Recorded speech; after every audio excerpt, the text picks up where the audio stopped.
श्री कृष्णा आज जानकारी लेकर आए एक बहुत महत्वपूर्ण विषय पे, जो कि आप बहुत से लोगों को पता नहीं होगा, लेकिन आपको वास्तविक रूप बता दे, वास्तविक स्वरूप बता दे कि क्या होता है, कैसे होता है जीवन में। जब आपके जीवन में कोई व्यक्ति की मृत्यु हो जाती है आपके परिवार में, अब मृत्यु तो हो गई, वो तो चलेगा, आगे की यात्रा पे चलेगा। माना कि 13 दिन आपके घर में रहे, वो 13 दिन के बाद 1 साल का जो समय होता है जिसमें उनके संबंध में सारी पूजा पाठ की जाती है, जैसे कि 6 मासी पूजा होती है, 12 मासी पूजा होती है। ये पूजन आप लोगों ने करवाया।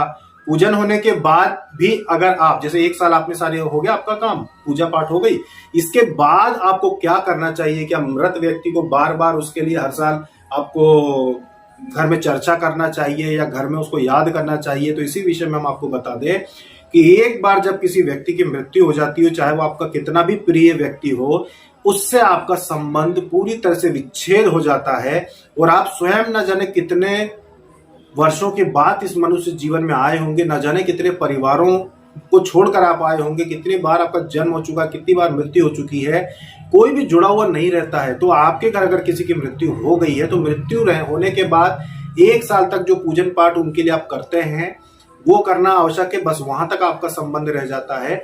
इसके बाद जब भी गया जी अगर आप पिंडदान करवाते हैं, श्राद्ध करवाते हैं गया जी का, तो वो आपको करवाना रहता है। इसके अलावा जो भी दान पुण्य आप करना चाहते हैं, कहीं भी तीर्थ स्थान में या कहीं पर भी जाके, वो आप करवा सकते हैं। इसके अलावा यानी कि उसको जो मृत आत्मा है, जो जीवात्मा है, उसको लाभ मिले, शांति मिले, उसकी स्थिति सुधरे, इसलिए आप उसके लिए सारी क्रिया करते हैं।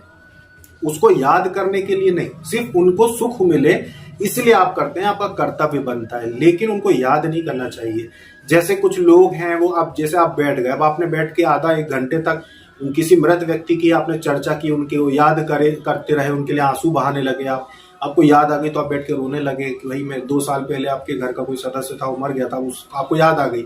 अब आप 1 घंटे तक बैठ के उसके विषय में सोचते रहे, आप आंसू बहाते रहे, तो विश्वास मानिए कि आप खुद के पैर पे कुल्हाड़ी मार रहे होते हैं। क्योंकि एक बार जब जीवात्मा आपका घर छोड़ के चली जाती है, तो साल भर तो वो आशा करती है कि आप उसके लिए पूजन पाठ श्राद्ध पिंड आदि करें। उसके बाद फिर वो आपसे कोई आशा नहीं लगाती। उसके बाद तो फिर वो स्वयं जो रहती है वो कहाँ जाती है, ये आप सोच नहीं सकते। ये जो चीजें होती हैं, ये जो हम आपको बता रहे हैं, ये देवी शक्ति के अनुसार बता रहे हैं, यानी कि देवी शक्ति के अनुसार जो ज्ञान हमें मिला उसे हम आपको बता रहे हैं कि होता क्या है। देवी शक्ति के अनुसार जो व्यक्ति मर जाता है, वो व्यक्ति कहीं ना कहीं जाके स्थापित हो जाता है। मतलब अगर एक सामान्य व्यक्ति अगर मर गया है, प्रेत योनि में भटक रहा है, तो वो यहाँ वहां भटकता रहेगा, लेकिन वो हमेशा घर में नहीं रहता। उसकी जहां मर्जी होती है वो वहां चला जाता है। अगर उसके ऊपर किसी देवी देवता का हाथ हो, पहले कभी किसी की पूजा की हो, तो उनके पीछे वो चला जाता है। यदि अन्य कोई प्रेतात्मा या पहले के कोई परिवार के मृत सदस्य प्रेत योनि में हो, तो उनके साथ भटकना शुरू कर देता है, लेकिन घर के लोगों के साथ हमेशा नहीं रहता है वो।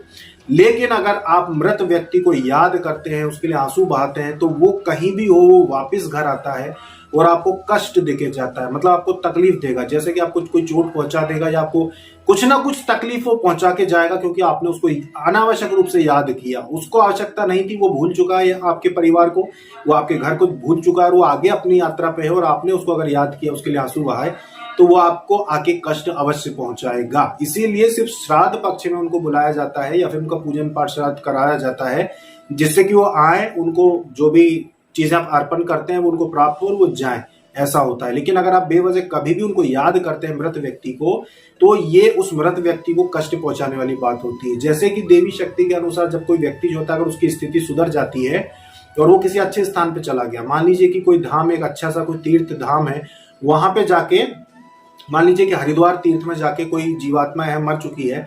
अब वो पहले तो प्रेत योनि में भटका 1-2 साल, उसके बाद उसकी प्रेत योनि जो है वो बदल गई, किसी भी कारण से बदल गई, और वो वहां पे जाके कहीं पे भी जाके बैठ गया।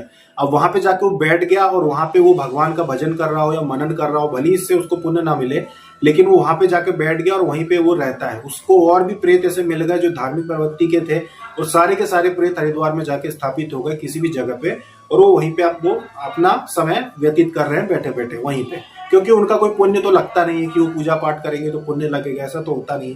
तो अब वो वहां पे, अब आपने उसके लिए आंसू बहाए, उसके लिए आपने घर में बैठ के याद किया उसको और आंसू बहाए, तो ऐसे में फिर वो जब अपने उस स्थान को छोड़ के वो वापस उसको आना पड़ेगा। जब आप याद करेंगे तो उसको आना पड़ेगा। जब वो यहाँ से आएगा तो आपको आपको कोई वो प्रेम नहीं देगा, ना ही वो आपको दुलार देगा, उल्टा वो आपके साथ कुछ बुरा करके जाएगा, क्योंकि आपने उसको परेशान किया, आपने उसको कष्ट पहुंचाया। अब ये भौतिक शरीर, ये परिवार उससे छूट चुका है, तो वो जितना हो सकेगा यहाँ से दूर जाएगा, वो यहाँ पे वापस आने की चेष्टा नहीं करेगा। तो अगर आप किसी भी मृत व्यक्ति को याद करते हैं तो वो आपको आके तकलीफ पहुंचा के वापस जाता है। श्राद्ध पक्ष की बात बहुत अलग होती है कि श्राद्ध पक्ष क्योंकि उनका ही होता है। श्राद्ध पक्ष में जो मृत लोग होते हैं ये चाहते हैं कि आप उनके लिए कुछ करें, और जो भी आप करेंगे ये उनको मिलेगा।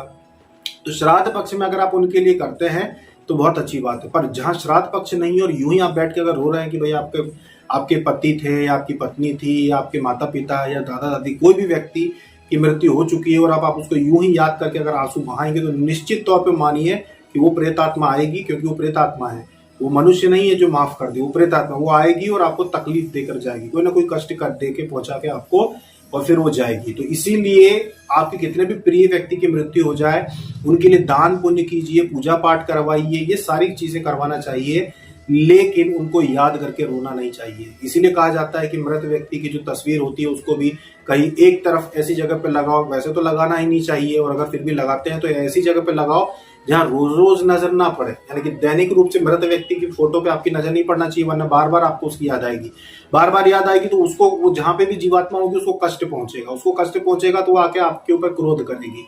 तो इसीलिए ऐसा नहीं करना चाहिए। मृत व्यक्ति की फोटो ऐसी जगह पे लगाओ जहां कभी कभार आपकी नजर पड़े, रोज रोज ना पड़े। मुख्य कमरे में, हॉल में नहीं लगाना चाहिए, अलग कोई कमरा हो, छत पे कोई कमरा हो, ऐसी जगह हो जहाँ पे आपका रोज रोज जाना ना होता हो या रोज रोज आप बैठ के उस पर नजर ना पड़े, तो ऐसी जगह पे लगाना चाहिए। जहां तक हमारा वो है कि लगाना ही नहीं चाहिए मृत व्यक्ति की। और अगर आप लगाते हैं तो वो गलती है, अगर लगाते हैं तो फिर उसको ऐसी जगह लगाइए जहाँ रोज रोज नजर ना पड़े, तो सही है। नहीं तो वो मृत जीवात्मा होती है, उसको बहुत कष्ट पहुंचता है आपके याद करने से, तो वो जब आती है तो आपको कष्ट पहुंचाती है। तो आप सभी साधक साधिकाएं जिनके भी घर में किसी भी अपने प्रिय की मृत्यु हुई हो, उनके लिए दान पुण्य करें, उनके लिए आप श्राद्ध पिंड आदि सब कुछ कराएं, लेकिन अनावश्यक रूप से उनको याद करके उनको कष्ट ना पहुंचाएं।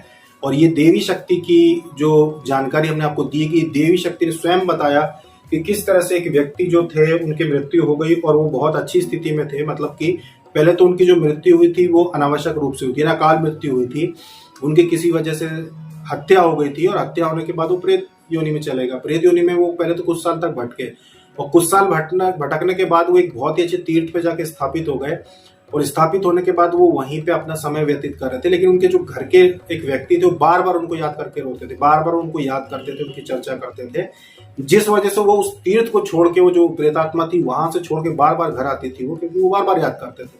तो आती थी तो उनको कष्ट पहुंचा के जाती थी, कभी पैर लचक गया, कभी कोई नस चढ़ गई, कभी कुछ हो गया, तो वो प्रेतात्मा हर बार तकलीफ देके जाती थी। तो उन्होंने देवी के सामने बात कही कि मुझे बार बार तकलीफ हो रही है। तो उन्होंने बताया कि गलती तो तुम खुद कर रहे हो, जो व्यक्ति मर गया उसको याद क्यों कर रहे हो, वो इतनी अच्छी जगह पे बैठा हुआ है, तीर्थ स्थान में, इतने अच्छे स्थान पे बैठा, और आप बार बार उसको याद कर रहे हो। आप याद कर रहे हो तो उसको स्थान छोड़ के आना पड़ रहा है, उसको तो कोई मोह बचा नहीं घर का, वो तो मर चुका है, उसको इतने साल हो गए।